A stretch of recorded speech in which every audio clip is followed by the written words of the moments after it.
Love Yourself is an organization that's composed mostly of friends. It is an NGO that deals with HIV education and prevention here in the Philippines. Everyone in Love Yourself are volunteers. So all of my 280 friends and members of Love Yourself have their own weekday jobs. Tapos we do activities during our free time para makatulong sa mga tao. Gusto namin to streamline HIV in such a way na hindi siya ma-stigmatize o ma-discriminate yung mga taong living with HIV, because HIV is just like hypertension or diabetes, di ba? You can have it for the rest of your life.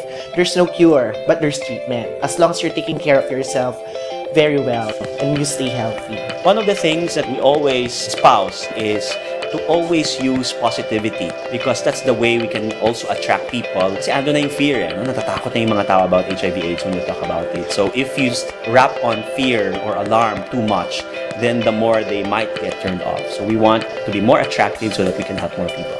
We serve as a support group for the community. We hold events such as the Love Yourself Cafe, where we reach out to our target audience in a more intimate but casual way. We want to reach out to the youth, what we call the key population, who are most at risk to HIV and AIDS. In the Philippines, the most at risk population are what we call the MSMs, meaning men who have sex with men. MSMs are susceptible to an unhealthy sexual lifestyle. This includes practicing unprotected sex, having multiple partners, or living as a sex worker. So they are actually among those that we really want to reach out to.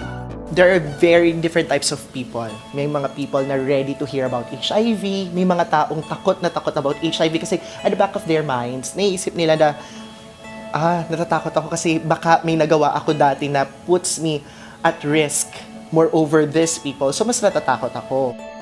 I believe that awareness is very important.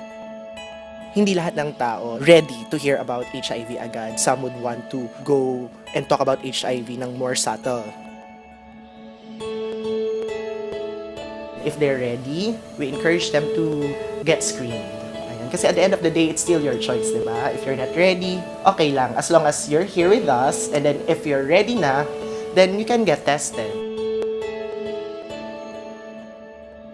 When somebody comes to us for HIV testing, we follow the Department of Health's protocol.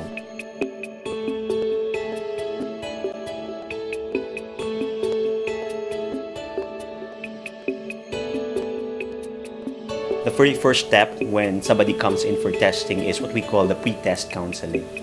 There we discuss information regarding HIV. Ang aming objective noon is to provide the basic knowledge on HIV/AIDS to that person. Also, in that conversation with the counselor, it's very important that the counselor is able to ask questions to assess the risk of the person in terms of HIV/AIDS. Normally here in the Philippines, what we use is the rapid test. There's blood that is taken from the client, and that is actually tested by a medical technologist who is trained specifically as HIV proficient.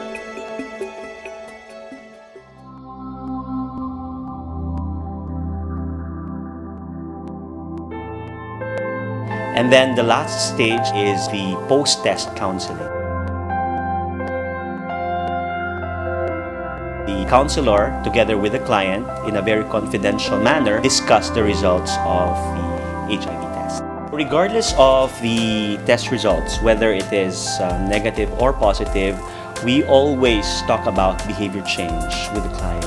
We really are just there to provide information and encouragement that the person keeps on practicing safer sex behaviors so that they can avoid being infected by the virus. Naisip ko rin kasi there are things na naman na ginagawa na pero there are people na hindi natatamaan ng mga intervention. So might as well do something that would complement ng mga activities na ginagawa ng mga government and other organizations. We know our strengths and we know our limitations. And for the limitations, we always look at our partners to help us. Love yourself more by having the courage to know your health status. After knowing your health status, keep yourself healthy, stay healthy, and live healthy. Love yourself.